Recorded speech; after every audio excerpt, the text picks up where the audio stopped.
guys, welcome back to my channel. Today is going to be my weekly reading update to discuss the 4 books that I read last week. I was sick, so I was kind of reading in a theme of like Victorian era, kind of persevering through hardship, like country life, you know. I was very much just like, oh no, I just need something to make me feel better. Not that these definitely like were heartwarming or uplifting necessarily, some were, some weren't. But yeah, I definitely noticed a little bit of a theme there. So let's get started with the first book that I read, which was Agnes Grey by Brontë. And this is going to be quite different from her other novel, which is The Tenant of Wildfeld Hall, I believe. I may be saying that wrong. But this one is okay. It's about a woman who becomes a governess after her family falls on hard times and she's forced to work to help them. It's definitely, you know, kind of in the mode of like, oh, let me explain to you how life is for people who have to work. Because I think this is trying to, you know, garner sympathy from those classes at the time that would have had a lot of people working for them and had a lot of people that they considered beneath them. And she's kind of showing how that feels to be treated that way. And it's the first like family that she goes and works for. Her family tells her like, this is going to be really hard. You're pretty inexperienced. You might, you know, pretty naive. And she is. And she perseveres and goes and works with this family. And they are really not nice to her. The children are pretty awful. This is younger children. And oh, and side note, like, I know we know a lot more about like people today and psychology and psychiatry and, you know, how brain works and all that. But all I could think of when they were talking about this little boy like wanting to kill these animals was like, oh, so he's a psychopath, right? Like that's like future like serial killer. I mean, isn't that how all serial killers start out? Is like killing animals? I don't know. I could be wrong, and I probably am. But that's all I could think about. Don't ignore that kind of behavior. It's bad. But so yeah, she works with this family and it's pretty difficult for her. She does not have a good time. And then her next family that she works for is older children, and she becomes more involved in their lives and what's going on and the decisions that they're making, especially the 2 girls. And it's okay. It kind of tells a little bit about her life and what happens to her after that. But there's a very slight romance, you know, and her life, you know, things get better for her, but it's not anything like Jane Eyre, which I think is also, you know, kind of showing how, you know, with a lot more intrigue and a lot more, you know, drama, how it is to be, you know, someone who has to work and, you know, you don't have anyone else to rely on. But yeah, that was the first book I read and it was fine. The next book I read would be Lady Susan by Jane Austen. I also read The Watsons. I didn't finish Sanditon, I think it's called. I think. Is that how you pronounce that? Anyway, but I did read Lady Susan and The Watsons. So Lady Susan is different. It is told all through letters written between the main characters. And it is definitely, yeah, this is about a woman that has a real bad reputation, and it is deserved. And she is causing problems wherever she goes. So she goes to stay with her brother and his wife, and immediately starts up this flirtation with her sister-in-law's brother. She's recently widowed. She has a daughter that's also like an adult daughter.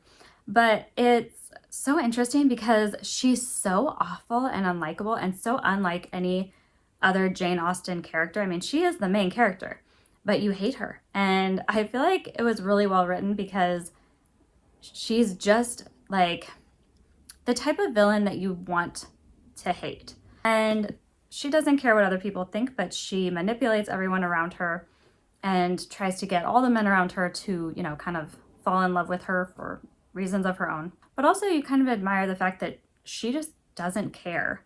She's just gonna do what she's gonna do. And there's not really too much of a, you know, I guess this is a light spoiler. She doesn't really like get, you know, nothing happens to her at the end. You know, it's not like she like has her like, oh, you know, her turnaround moment, or she gets, you know, some kind of like horrible, you know, fate befalls her because she's been awful.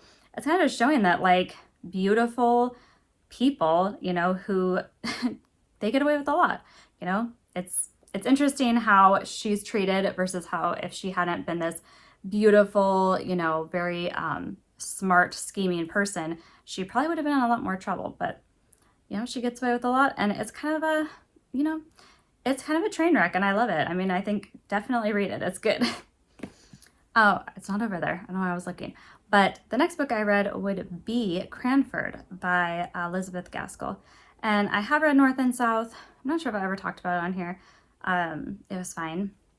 I like her style of writing, and I especially feel like that worked really in her favor with Cranford because this is not a story. It's a set of stories set in this town. So this is not like following a timeline where we're going through a person's life or even following one character. The narrator is the main character, I guess, but you don't even really know her name until later. It's Mary Smith, because of course. And she is going to tell us about all these different things that happened while she was in Cranford visiting. And so the town of Cranford is basically run by these women because all the husbands are not either, they don't have husbands, there's widows or women who never married, or it's all the husbands go and work in this town. They take the train and go to the nearby town to work. So it's like the women are running this place and they have all their gossip and all of their rules about visiting and, who's the higher up and, the social structure.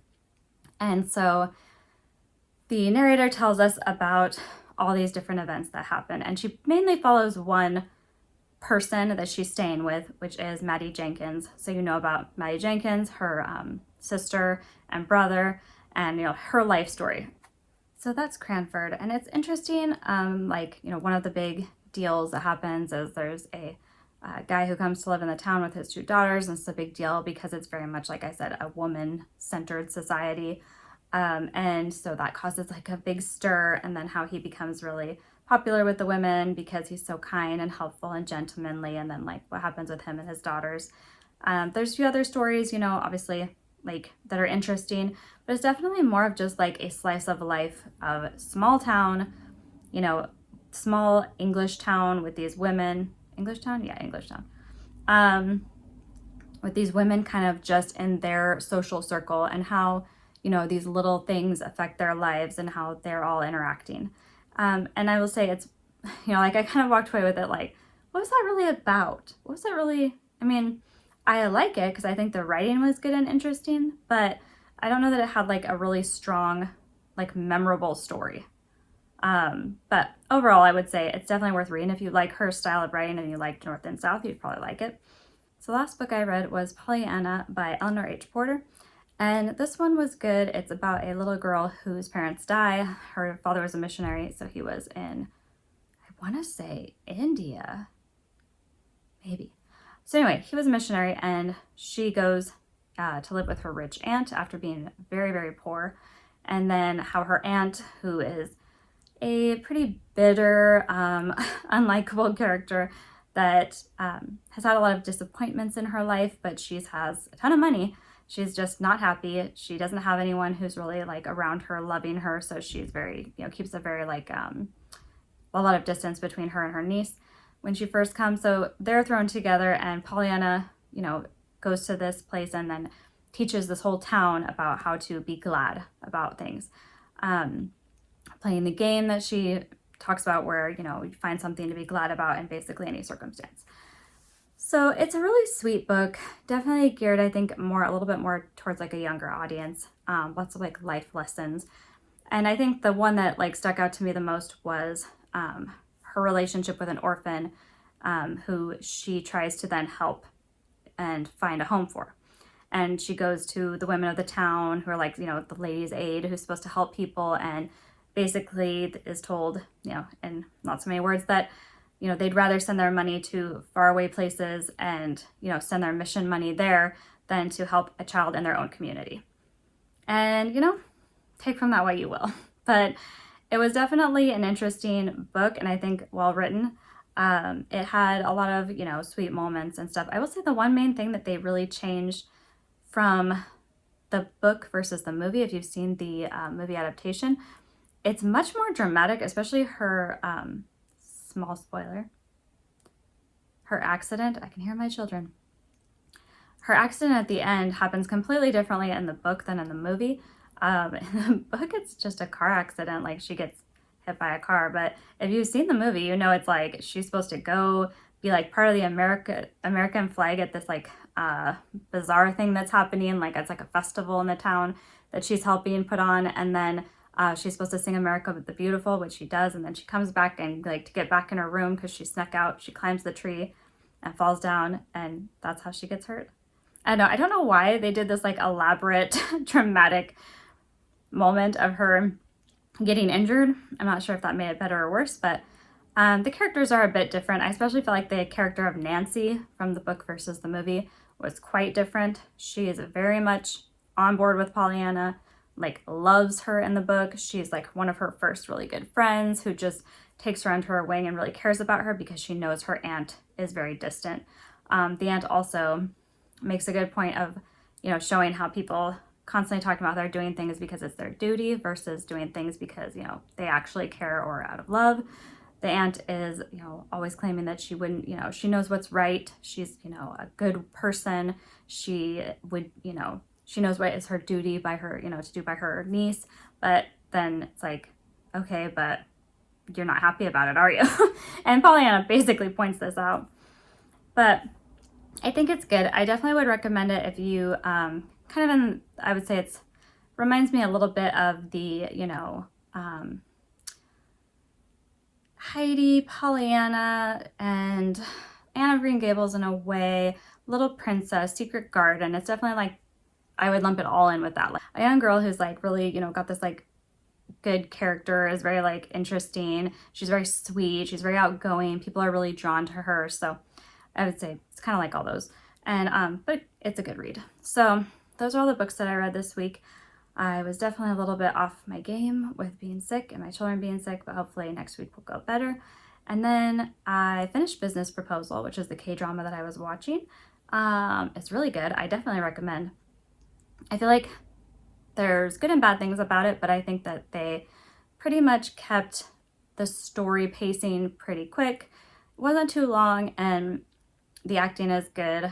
I think the main guy, like the CEO character, because, you know, every webtoon, you know, manga is going to have such a character pretty much. And he is really good at playing both sides of the like CEO, like take me seriously, like, you know, very like stern kind of. And then the like loving, but I'm so in love. I just love her. And, you know, like that, like, you know, puppy dog eyes, like sweetheart. He definitely can play both of those. And it was cute. A cute romance. So recommend. Also, I finished The Rebel Princess, which is a C-drama, and oh, it's like 68 episodes. You know, they're like over an hour long episodes, I want to say. It seemed like. I think they're right about an hour. But let me tell you, this C-drama took me forever to finish, and I kept taking breaks from it because it's one that's a palace, you know, drama. So you've got like the emperor and the princes and princesses and the backstabbing and the fight for the throne, and whoa, I just had to be like, hey, I need a break from that drama. But then sometimes I would want to be like right in that drama. So this was a good one if you like that. This, I think though, the issue is, okay, so there's the emperor has 3 sons, and then there is the one princess who is the most beautiful of all, you know, the land, of course. And she has, you know, a relationship with the 3rd prince, but the crown prince is also in love with her, so that's going to cause some problems. 2nd prince is pretty much in it for himself and is kind of always scheming to, you know, get the throne. And then there is a general who is so well known and so renowned for his amazing, you know, battle strategies, and he's just like, his army that he leads is so incredible that he becomes so popular with the people. The emperor is forced to kind of make him a prince, and he becomes the first commoner to, like, he doesn't have any family background. He doesn't have like a name that, you know, back then it was all about like, you know, dynasty and who you know, can trace your like lineage through. So he becomes the first commoner to be named a prince. And of course, light spoiler, he ends up being the one who marries the princess. So this causes major problems and kind of propels the plot forward, and, you know, is basically the root of all problems, you know, of, you know, the future episodes. But the main couple is I would say I feel like they were a very strong team. I don't know that it was necessarily like a super strong romance that you felt like, oh my gosh, their chemistry is so amazing. Not that they didn't have good chemistry, but it's like their married life and their being together was very sweet. They were playing their roles very well. This is all has really good actors and very well-known actors. So yes, I would recommend, if you have time, to watch The Rebel Princess because it's good. Next week, I'm hoping to get through a couple more books. Hopefully finish Halloween Party, which is Agatha Christie, and possibly get through another mystery detective novel that I'm working on. I don't remember what it's called. I think it's The Fourth Friend by Joy Ellis. I think that's what it is. So that's my update. I'm going to need to edit the heck out of this because I am exhausted. But I thank you guys so much for watching. Please like and subscribe, and I will talk to you soon.